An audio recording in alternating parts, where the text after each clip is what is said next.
এমপিভুক্ত শিক্ষক কর্মচারীদের জন্য বড় ধরনের সুখবর এসে গেল। আপনারা দেখতে পাচ্ছেন কালেকণ্ঠ পত্রিকায় 18 মে 2025 প্রকাশিত। এখানে বলা হচ্ছে যে এমপিভুক্ত শিক্ষকদের জন্য বড় সুখবর, এই ঈদ থেকেই বাড়ছে বোনাস এবং কত শতাংশ বাড়ছে এবং কর্মচারীরা কত শতাংশ পাবেন সেই সম্পর্কে আজকে ভিডিওতে থাকবে। এবং ঈদের আগে যে বেতন বোনাস এবং এমপি উৎসব ভাতা নিয়ে যা বলেছেন মহাপরিচালক সেই সম্পর্কেও আলোচনায় থাকবে এবং সম্পূর্ণ ধারণাটা পেতে পুরো ভিডিওটা না টেনে দেখুন। তো চলুন মূল আলোচনায়। তবে তার আগে অনুরোধ থাকবে আমাদের এই চ্যানেলে যারা নতুন আছেন চ্যানেলটি সাবস্ক্রাইব করে আমাদের সাথে থাকুন। তো চলুন মূল আলোচনায়।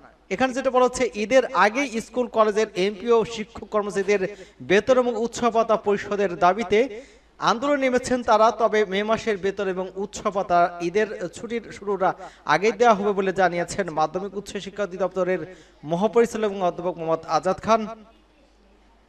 এপ্রিল মাসের বেতন ভাতার সরকারি অংশ এখনো পাননি এমপিভুক্ত শিক্ষকরা।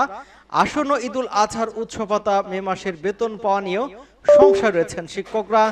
ঈদের আগে স্কুল কলেজের এমপি ও শিক্ষক কর্মচারীদের বেতন এবং উৎসব ভাতা পরিশোধের দাবিতে আন্দোলন নেমেছেন তারা। এমত অবস্থায় দৈনিক শিক্ষা.com এর পক্ষ থেকে যোগাযোগ করা হয় মাধ্যমিক উচ্চ শিক্ষা অধিদপ্তরের মহাপরিচালক অধ্যাপক মোহাম্মদ আজাদ খানের সঙ্গে। রোববার সন্ধ্যায় তিনি বলেছেন যে আমি আশাবাদী, চেষ্টা করে যাচ্ছি এপ্রিল এবং মে মাসের সঙ্গে উৎসব ভাতা দেওয়ার এবং দিন রাত্রে চেষ্টা চালিয়ে যাচ্ছে। তিনি বলেছেন যে এপ্রিল মাসে বেতনের প্রস্তাব শিক্ষা মন্ত্রণালয়ে পাঠিয়ে দেওয়া হয়েছে।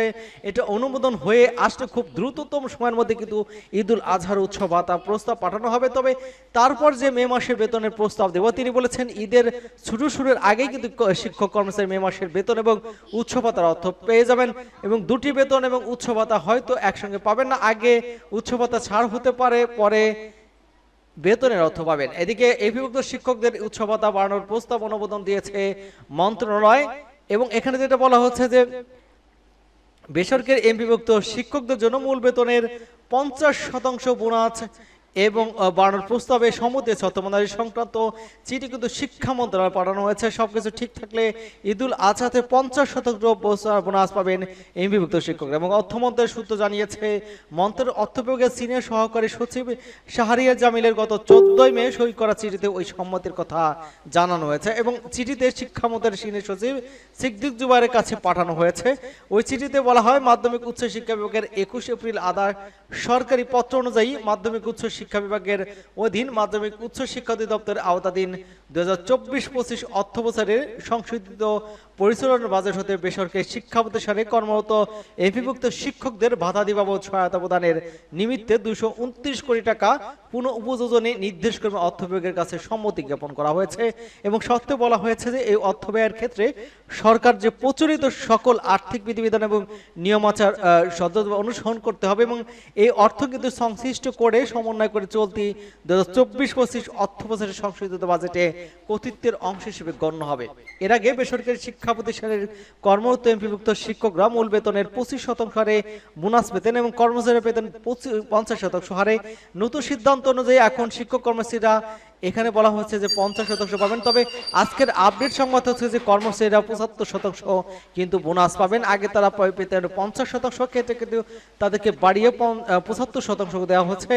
এবং এখানে যেটা বলা হচ্ছে যে ঈদুল আজহার আগে কিন্তু এই বেতন এবং বোনাস পেয়ে যাবেন তারা। এবং 4টি ব্যাংকের মাধ্যমে আগে কিন্তু অ্যানালগ পদ্ধতিতে ছাড় হতো অর্থ, এই অর্থ তুলতে কিন্তু শিক্ষকদের নানা রকমের ভোগান্তি পেতে হতো। বর্তমানে এমপিভুক্ত শিক্ষকরা ইএফটিতে শুরু হয়েছেন, তবে অনেকেই কিন্তু ভোগান্তির মধ্যে পড়েছেন।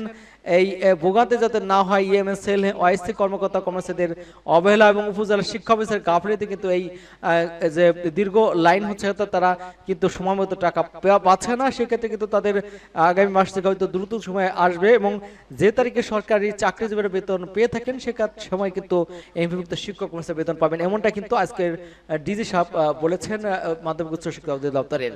এই ছিল আজকের সংবাদের সাথে আর সর্বশেষ আপডেট সংবাদ।